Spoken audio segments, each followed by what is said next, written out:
Le partenariat pour le peuple, la nature et le climat est un projet sous-régional qui vise la reconnaissance des droits fonciers aux populations autochtones pygmées et communautés locales de la République démocratique du Congo-Brazzaville et du Gabon, 3 pays du bassin du Congo confrontés aux nombreux défis fonciers, notamment celui de la demande grandissante des terres, des ressources naturelles et de l'énergie.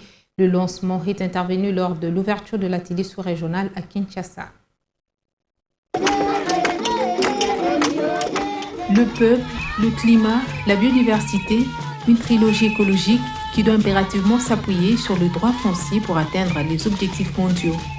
Ce secteur vital pour toute l'humanité est confronté aux nombreux défis, notamment celui relatif à la demande grandissante des terres, des ressources naturelles et de l'énergie. Avec plus de 80% de la masse terrestre du continent, les populations autochtones pygmées et les communautés locales ne possèdent que 10% de la superficie de la propriété foncière légalement reconnue. Une problématique qui a conduit au lancement et à la planification du partenariat pour le peuple, la nature et le climat, piloté par l'initiative pour les droits et les ressources.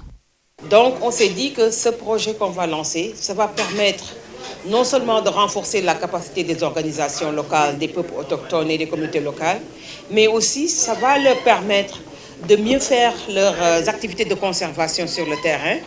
Ça va leur permettre de sécuriser leurs droits sur le terrain et aussi au niveau local, au niveau national à travers les plaidoyers. Mais aussi, ça va leur permettre de voir comment s'engager dans les différentes réformes qui sont en cours.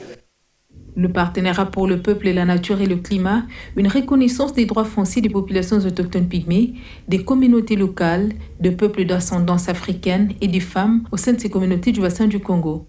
Pour plus d'efficacité, il compte s'appuyer sur les cadres stratégiques du réseau des populations autochtones locales pour la gestion durable des écosystèmes forestiers en Afrique centrale sur son axe de sécurisation des terres et terroirs des populations autochtones. Notre cadre stratégique d'ici 2025, nous devons renseigner 4 millions d'hectares de forêts sur lesquels les droits des peuples autochtones sont sécurisés. Pour les 3 pays concernés par ce projet, il y a également des gaps. Par exemple, nous attendons des organisations des peuples autochtones de la RDC de nous renseigner depuis 2025 qu'ils ont déjà contribué à fournir des efforts pour sécuriser 2 500 000 hectares de forêts. Au Gabon, c'est 20 000 hectares et en République du Congo, c'est 3 000 hectares qui vont sécuriser. Au-delà de la sécurisation, il y a également la valorisation de ces potentiels. Parce qu'il faut valoriser ces efforts par des bénéfices. Ce projet qui concerne le Gabon, le Congo-Brazzaville et la République démocratique du Congo, 3 pays du bassin du Congo, apporte un soutien financier et organisationnel direct aux organisations et réseaux locaux des détenteurs de droits.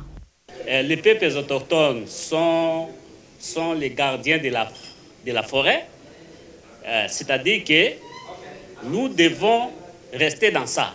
C'est-à-dire nous devons aider les pays à incarner leurs connaissances liées à la gestion durable des ressources naturelles.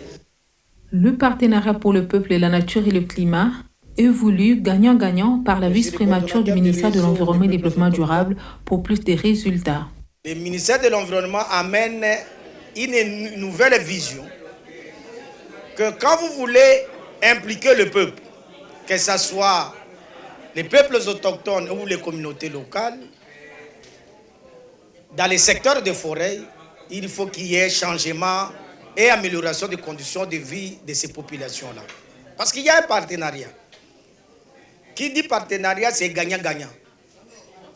C'est-à-dire, le monde va gagner parce qu'il a contribué avec les moyens financiers, mais les peuples autochtones vont contribuer avec leurs connaissances. En prélude du lancement de ce projet, une mission de cadrage a été menée en République démocratique du Congo, au Congo-Brazzaville et au Gabon, afin d'analyser les cadres juridiques, identifier les principales opportunités et défis et aussi cartographier les principaux acteurs locaux et alliés.